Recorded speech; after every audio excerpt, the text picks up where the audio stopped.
Okay, hello everyone. My name is Dalbir Singh and welcome to my channel Focused Mind, a natural way to learn English. And in that video, I'm going to teach you how you can use has, have plus action third form. और आज की इस video में मैं आपको बताऊंगा आप कैसे has, have plus action की थर्ड फॉर्म का कैसे आप यूज़ करते हैं. Okay, first of all you need to understand how and where you can use it. आप कहाँ यूज़ कर सकते हैं, कैसी सिचुएशन में आप यूज़ करते हैं, सबसे पहले आपको ये समझना होगा. Okay, you can use has, have and action plus third form for any action which have already completed. ऐसा काम, ऐसा एक्शन जो कंप्लीट हो चुका है, पूरा हो चुका है. जब हम उस एक्शन की बात करते हैं तो हम थर्ड फॉर्म का यूज़ करते हैं. If we are talking about a action which already have completed, then we need to use has, have, action plus third form.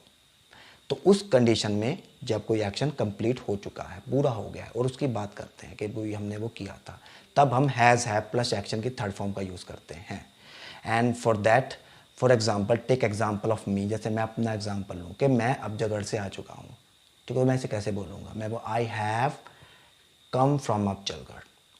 ठीक है, आपने खाना खा लिया है, आप इसे कैसे बोलोगे, आप कहोगे I have taken my food या आई हैव ईटन फूड. आपके फादर मार्केट से वापस आ गए, आप कहोगे I have come back from market. Okay, and how you can use has and have. और आप हैज़ और हैव का कैसे यूज़ करते हो. बेसिकली जो हैज़ होता है उसका यूज़ आप ही, शी, इट और एनी पर्सनस नेम, किसी पर्सन के नेम के साथ यूज़ करते हैं आप इसका. और जैसे कि हैव का हम यूज़ करते हैं they, we, you and I, इसके साथ हम हैव का यूज़ करते हैं. और if a persons are more than one, then we need to use have. अगर जिन पर्सन्स की हम बात कर रहे हैं वो एक से ज़्यादा हैं तो हम उसके लिए हैव का यूज़ करते हैं. He has, she has, it has, Sunny has, they have, I have, you have and we have. इस टाइप से आप यूज़ करते हैं. Okay, now comes to the examples. आप फॉर एग्जाम्पल, अगर आप अभी अभी रिसेंटली जितने भी आपने एक्शन किए हैं, सबसे पहले you need to note it down this action. आप उन एक्शन को नोट डाउन कर लोगे जो पिछले 1-2 दिन में किए हैं. And then you can talk about that action using has, have plus third form. उसके बाद आप उन एक्शन का यूज़ हैज़, हैव के जरिए से कर सकते हो. जो भी आप एक्शन किए हैं, जैसे लिसन म्यूज़िक, आप पंजाब गए थे या दिल्ली गए थे, आपने बाल कटवाए थे अपने, या आप कहीं घूमने गए थे, तो आप सभी एक्शन में हैज़, हैव लगाकर आप बोल सकते हो जो आपने रिसेंटली पूरा कर लिया है. जैसे आप नैनीताल गए थे तो आप बोलोगे I have gone to Nainital. Gone is the third form of go. जाने को गो बोलते हैं, उसकी थर्ड फॉर्म गॉन होती है. I have gone to Nainital. जैसे आप कहेंगे मेरे ब्रदर ने 12th क्लास पूरा कर लिया है, पास हो गया है, तो आप बोलोगे my brother has completed 12th class, 12th standard. Okay, and ये जो वीडियो होगी आज की, इसके 2 पार्ट होंगे. That is the first part and second part I will be uploading after few days. मैं कुछ दिनों बाद इसका सेकंड पार्ट अपलोड करूँगा. इसमें मैं आपको सिर्फ बेसिक चीज़ें ही कवर करूँगा. और मेन इंपॉर्टेंट थिंग ये है, if you want to talk about any action which have completed, then you should have to learn all the basic action and their third form.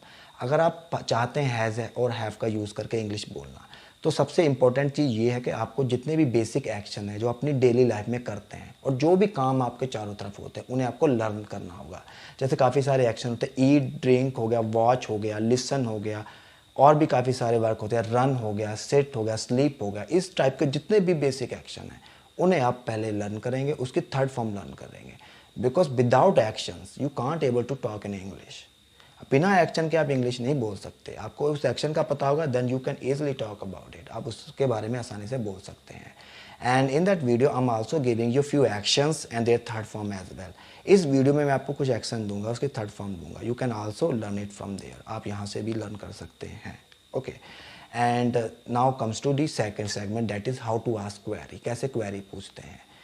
If you want to ask a query, first you need to understand what is query. As I have already explained to you in previous video, जैसे मैंने आपको previous video में explain किया था, query का means होता है if you want to take confirmation about any completed action.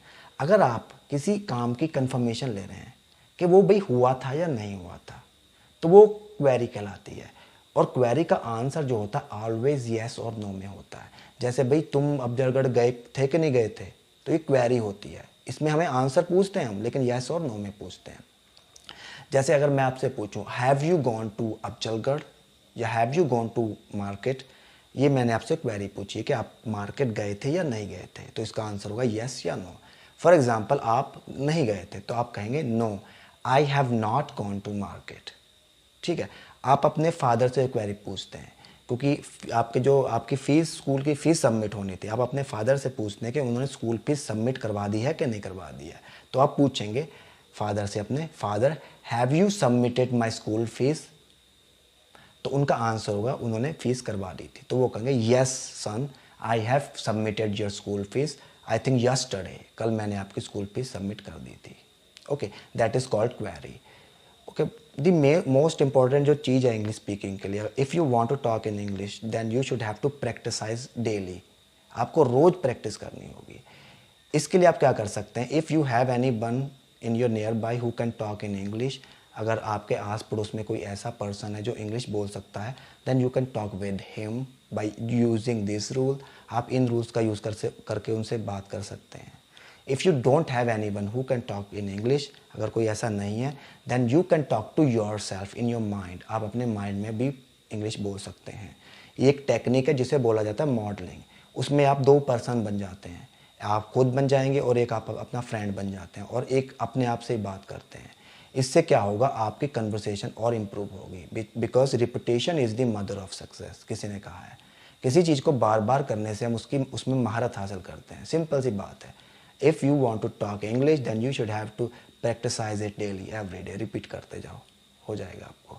और इसके अलावा the most important thing to talk in English is listening. सबसे इंपॉर्टेंट चीज़ है लिसनिंग।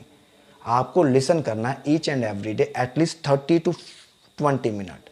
30 से 20 मिनट आपको सुनना है। इससे क्या होगा, आपको अंडरस्टैंडिंग इंक्रीज होगी। जब आपकी अंडरस्टैंडिंग इंक्रीज होगी then you will able to talk about it.